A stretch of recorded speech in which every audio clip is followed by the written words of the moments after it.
নমস্কাৰ বন্ধু-বান্ধৱীসকল, আপোনালোক সকলোকে কেৰিয়াৰ গাইড চেনেলটোলৈ স্বাগতম জনাইছোঁ। বন্ধু-বান্ধৱীসকল, অলপ আগতে আমি মৰ্ণিং শ্বিফ্টত আজি কি প্ৰশ্ন সুধিছিল ভাইভাত সেই সম্পৰ্কে এটা ভিডিঅ' আগবঢ়াইছিলোঁ। ইয়াৰ পিছতে মৰ্ণিং শ্বিফ্টত ভাইভা হোৱা আন কেইজনমান কেণ্ডিডেটেও বৰ্তমান আমাৰ লগত যোগাযোগ কৰিছে আৰু তেওঁলোকক কি প্ৰশ্ন সুধিছে সেই সম্পৰ্কে আমাক জনাইছিলে। আহক চাওঁ এতিয়া তেওঁলোকক কৰা প্ৰশ্নসমূহ কি।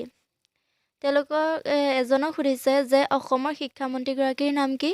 অসমৰ শিক্ষামন্ত্ৰীগৰাকীৰ নাম হৈছে ৰণোজ পেগু ছাৰ। তাৰপিছতে হৈছে MLA ফুল ফৰ্ম কি সুধিছে। MLAৰ ফুল ফৰ্ম হৈছে মেম্বাৰ অৱ লেজিছলেটিভ এছেম্বলি। ইয়াৰ পিছতে তেওঁ সুধিছে ভাৰতবৰ্ষত থকা মৰুভূমি এখনৰ নাম কোৱা। ভাৰতবৰ্ষত থকা এখন মৰুভূমি হৈছে থৰ মৰুভূমি। এই থৰ মৰুভূমিখন ৰাজস্থান, গুজৰাট, পাঞ্জাৱ আৰু হাৰিয়ানাত অৱস্থিত। তাৰপিছতে সুধিছে হিমা দাস কোন। হিমা দাসৰ বিষয়ে নিশ্চয় সকলোৱে জানে, এই বিষয়ে নকলেও হ'ব চাগে। তাৰপিছতে সুধিছে ভাৰতবৰ্ষৰ ৰাষ্ট্ৰপতি কোন বৰ্তমান। ভাৰতবৰ্ষৰ বৰ্তমান ৰাষ্ট্ৰপতি হৈছে মাননীয় দ্ৰৌপদী মুৰ্মু বাইদেউ। তাৰপিছতে সুধিছে অসমৰ পুৰণি নাম কি। অসমৰ পুৰণি নাম হৈছে প্ৰাগজ্যোতিষপুৰ। বন্ধু-বান্ধৱীসকল, এতিয়া আমি চাওঁ আহক ছেকেণ্ড শ্বিফ্টত সোধা কেইটামান প্ৰশ্নৰ বিষয়ে। তেওঁলোকক প্ৰথমে নিজৰ নাম আৰু ঠিকনাৰ বিষয়ে সুধিছে। এইটো প্ৰত্যেককে যিহেতু প্ৰথমে সোধে, এইটো কথা আৰু বাৰে বাৰে কৈ নাথাকোঁ। তাৰপিছতে সোধা প্ৰশ্নটো হৈছে এজন কেণ্ডিডেটক সুধিছে যে কেন্দ্ৰীয় মন্ত্ৰীসভাত বৰ্তমান থকা অসমৰ দুগৰাকী মন্ত্ৰীৰ নাম কোৱা বুলি কৈছে। ইয়াৰ উত্তৰটো হৈছে এজন সৰ্বানন্দ সোণোৱাল। তেওঁ বন্দৰ, জাহাজ, জলপথ আৰু আয়ুষ মন্ত্ৰালয়ত আছে। তাৰপিছতে আন এজন হৈছে ৰামেশ্বৰ তেলী।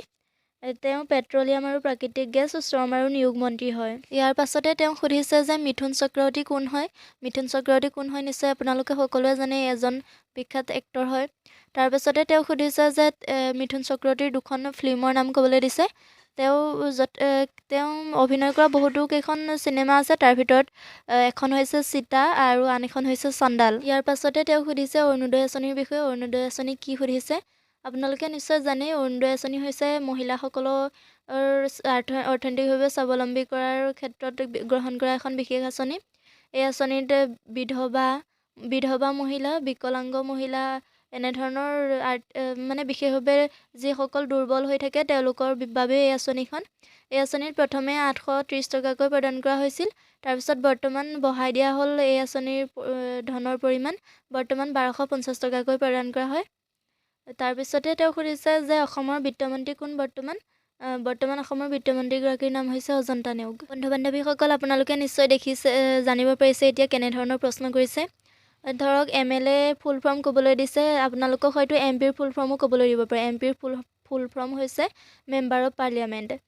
বা আপোনালোকক ক'ব পাৰে বৰ্তমান তোমাৰ ডিষ্ট্ৰিক্টৰ পৰা থকা MPগৰাকীৰ নাম কি। এনেধৰণৰ প্ৰশ্ন কৰিব পাৰে। গতিকে আপোনালোকে MPসকলৰ বিষয়ে চাই যাব।